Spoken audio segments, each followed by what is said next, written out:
So yeah, I'm Nathan Kensinger. I'm a photographer and a filmmaker and an artist and a curator who has spent a lot of time exploring around the waterfront of New York City, and in particular I've done a lot of projects on the Newtown Creek. As an artist and as a journalist, I've spent a lot of time exploring the history of the creek and looking at the pollution here, but also at the different ecologies that have found a home here on the creek.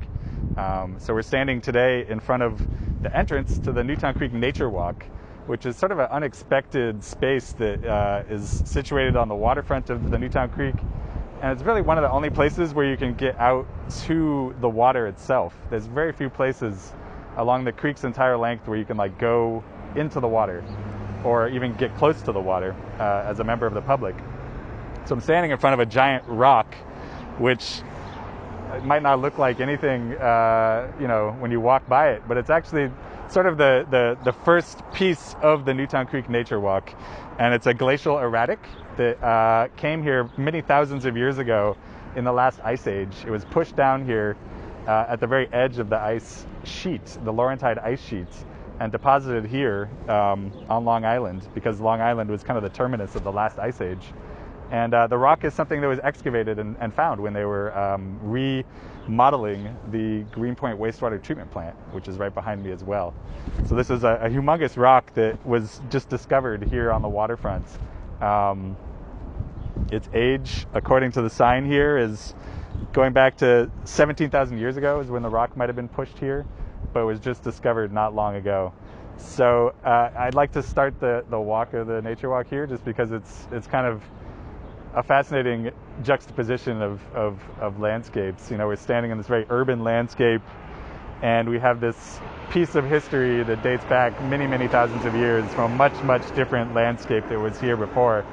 And the nature walk, that's kind of the whole story of the Newtown Creek Nature Walk, is it tells the many layers of the Newtown Creek's history.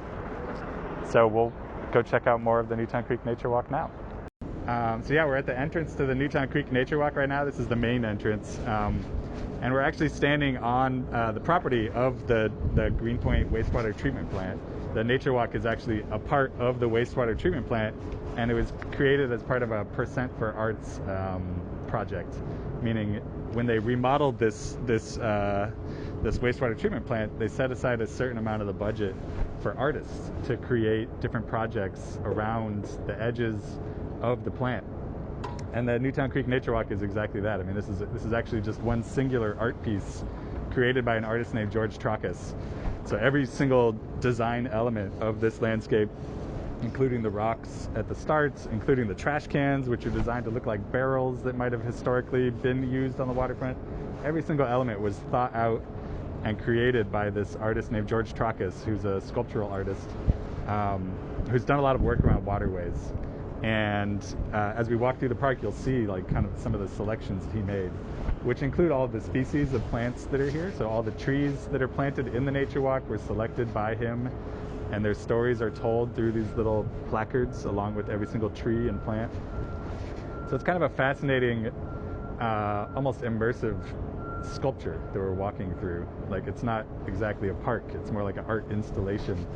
And it's I don't know, I think it's one of the most interesting waterfront parks that has been built in the last decade in New York City. There's been a lot of different parks built in these post-industrial sites that don't take the kind of interesting risks that he decided to take.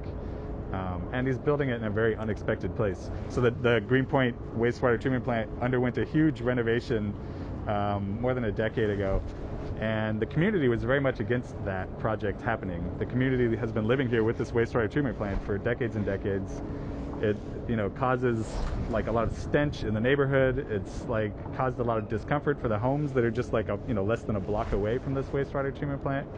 So when the city wanted to expand on it, the community fought against it, but ultimately was able to not stop the project, but gain some concessions as sort of an environmental justice initiative, to gain some concessions for having this polluting force in their backyard, literally.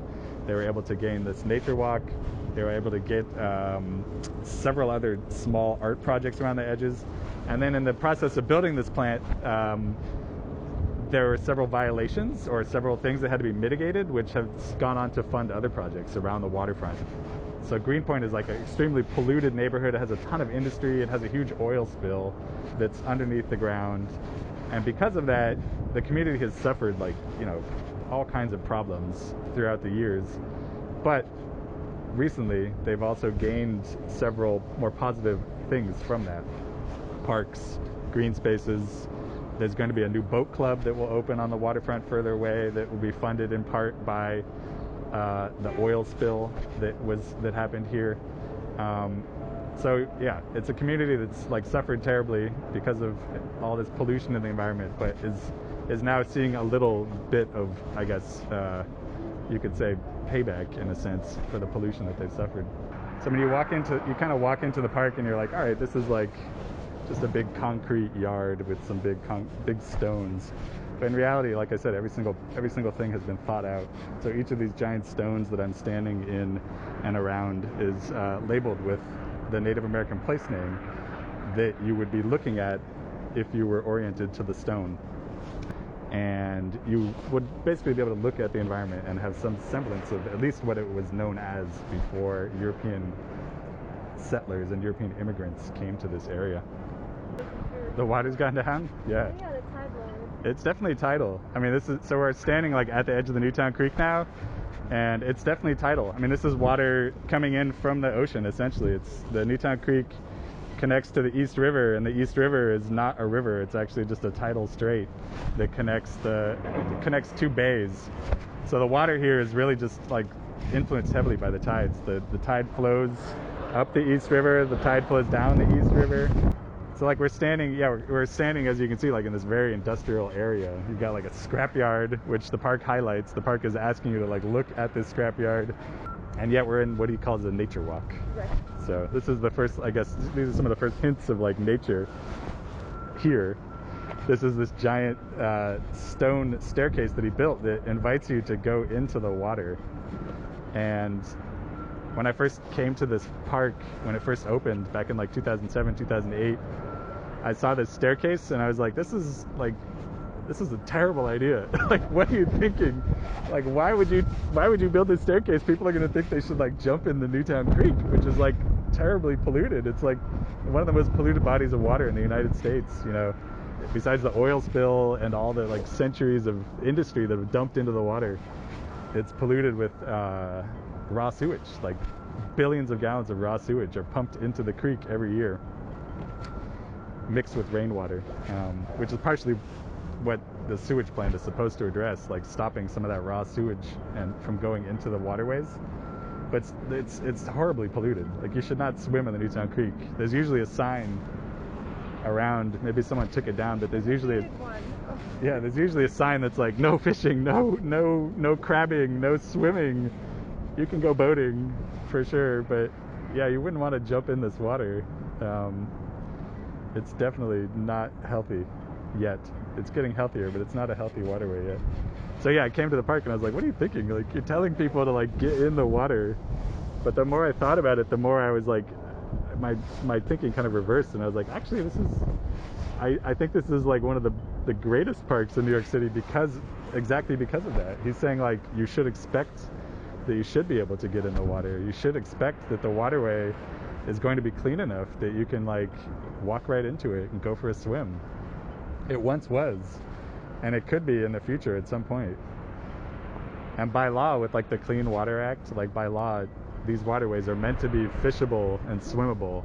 They're meant to be waterways that you can actually get in, not just look at from a distance. This is one of the only places where you can actually get right up to the water. There's a little section up at the end of Manhattan, I think it is, where you can get down, and there's like a sort of a boat launch. And there's like some dead-end streets further up the creek by like Maspeth. There's a little inlet that's Maspeth Creek, where you can like go to this dead end and kind of find your way down to the water. But in terms of official access, this is like the major access point to get into the waters of the Newtown Creek. The community is so cut off that the creek has been unknown. So either unknown or they think of it as horribly polluted. Like people who grew up in the neighborhood are like, yeah, the Newtown Creek is like, we would drive over a bridge and you'd smell it and you'd want to throw up. Like that's what I remember from my childhood on the Newtown Creek. That's what people have told me, is it was that polluted. And now we've got like, you know, little kids like playing in the park. You get a shot of that. It's like kind of a perfect shot. It's like now people bring their families here to this section of the park. This is one of the few places you could bring your kids to see the water. Hopefully not necessarily get in the water, but definitely look at the water. So yeah, the steps are actually at like a tidal wetlands. So they've been planted with, this is probably Spartina altiniflora, but cordgrass would be my guess, and other species of plants that can survive in salt water. So the tide comes up, you know, you can see some of them may not have survived on the lower steps, but these upper steps, which would be more intertidal, the grasses have survived. You could probably find some oysters. There's definitely oysters have come back, mussels are coming back. You can see, I mean, it's like definitely different species would be living in these spaces. This looks like a ton of mussels right here. Yeah, there's oysters. That might be oysters actually. That one over there had mussels. Those are actually, well, those might be mussels. So can we eat these? I would not eat anything in the Newtown Creek myself. Yeah, even this edge. Yeah, the whole edge here. There you go. Yeah. So like, yeah, I mean, the steps are like meant to be like this living environment, not just a place for humans, but for other species too. So yeah, this is the Penny Bridge site, which is named that because this was the site of a bridge called the Penny Bridge. They used to cross over into Queens, and it was the first bridge that crossed over the Newtown Creek. It was also known as the Meeker Avenue Bridge, and there's a history or a historic placard that's been placed here, or an explanatory placard that's been placed here by the Newtown Creek Alliance, which has been trying to reclaim a lot of the street ends around the creek and make them into spaces where the public can actually go and be close to the water, in some cases go down to the water. So the Newtown Creek Alliance has been doing a ton of work on this site, which they call the Penny Bridge site. And this would have been, you know, just a few years ago, this would have been completely overgrown, covered in all kinds of garbage, debris, rubble, and they've held a number of different cleanups here to clean out the site where we're standing, to clean out this area over here that's like slightly wooded, but also to try and continually clean out the street end itself, because down below where I'm standing, I'm on a slight elevated like rise that's made out of rubble. But below this, there's the street end, and the water would just like, when it rains, the water just rushes down the street and flows out into the creek at the street end, and like this will be flooded a lot of the time. So garbage and trash from the street will wash down here and like clog up the whole street end. So it's a site that holds a lot of historic significance because this is where they discovered the Greenpoint oil spill. Right here where we're standing is where in 1978 they first spotted the Greenpoint oil spill plume coming out into the creek. And that's how they first figured out that there was this enormous oil spill of up to, I think, 30 million gallons of oil sloshing around underneath Greenpoint. Was they observed the oil leaking out into the creek here. So, yeah, besides having this history as like a site of one of the first bridges on the Newtown Creek, it has this long history of industry around here. This is like the center where a lot of the industries on the creek would have been over the last couple centuries. And then, of course, the history of the Greenpoint oil spill. I think it's kind of a fascinating site, again, like for those layers. You know, you're standing on this probably fill of like rubble that's been pushed here illegally and dumped on the end of the street. You're standing on the side of a historic bridge that's since been demolished. You're looking out at historic cemetery, Calvary Cemetery across the way in Queens. And then like the evidence of the oil spill is still here. This is a pump in the shed that is where they're still pumping oil out of the ground. So this is one of the pumping sites. there's numerous pumping sites all around the Greenpoint where they're trying to get the oil out of the ground. And they pump it out of the ground. They transport it to a treatment facility. They treat the water as well, and they clean the groundwater of any pollutants and oil. And this site is also where they then, instead of pumping the oil back into the creek, they pump fresh water back into the creek here. This is right behind where you're standing is a site where the city is allowed to, well, the city and state are allowed to pump fresh water out into the Newtown Creek. So groundwater that's been cleaned and treated is, we'll go look at it. It's like just a little river of groundwater that's like flowing out into the creek right here. It's kind of a little waterfall coming out of like multiple pipes over there. But yeah, the Newtown Creek Alliance has cleaned this out. I mean, it's like still, you can still full of rubble, leftovers from people illegally dumping things here. The trees are growing out of these like steel contraptions. There's all kinds of like piled up heavy concrete blocks over there that would be really difficult to remove. But it's a huge difference from what it was just a number of years ago. And now you can see like people come out and hang out on the water. This is like not a park. It's not a city park.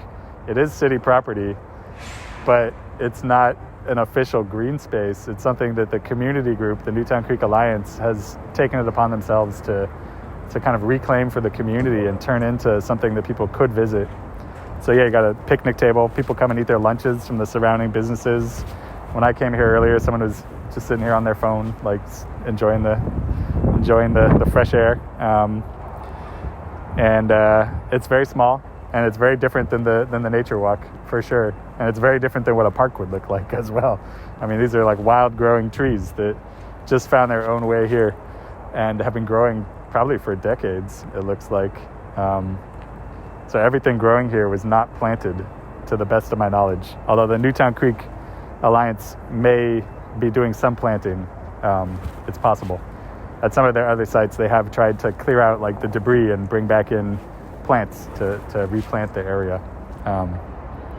The other big site that I'm thinking of is on the other side of the creek in Maspeth. There's a street end in Maspeth where you can actually get down to the creek's edge at a dead end, and they have a similar sign that describes the history, and they've done some planting there.